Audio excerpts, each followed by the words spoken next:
Si vous essayez en ce moment d'obtenir un prêt immobilier pour acheter un appartement ou une maison, vous avez sans doute constaté qu'il faut être patient. Les délais des banques sont particulièrement longs, parfois plus de 2 mois.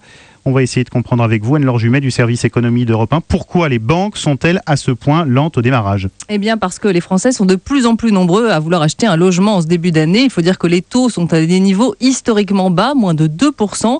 Les prix de l'immobilier aussi ont baissé et donc la demande afflue. Chez les courtiers qui comparent les taux pour les clients, on le ressent. Empruntis, par exemple, a vu la demande exploser, plus 60% sur le début d'année par rapport à 2014. À l'autre bout de la chaîne, il y a donc embouteillage. Alors les banques font-elles volontairement traîner les dossiers ? J'ai posé la question à Céline Rocklor d'Empruntis. Non, elles ne sont pas du tout de mauvaise volonté. Elles aimeraient bien pouvoir aller plus vite. D'ailleurs, certaines font l'objet de recrutements complémentaires pour pouvoir répondre aux demandes. C'est vraiment une question de flux. Aujourd'hui, le flux est beaucoup plus élevé que l'année dernière. Malheureusement, ça peut faire échouer des ventes.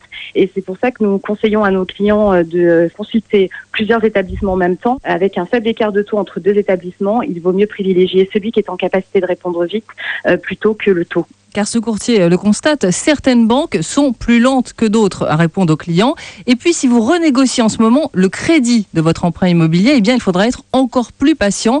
Les banques traitent en priorité les demandes de prêt, c'est le plus urgent par rapport à la signature chez le notaire, d'autant qu'elles ne sont pas forcément pressées de vous accorder sur des crédits existants une baisse de taux.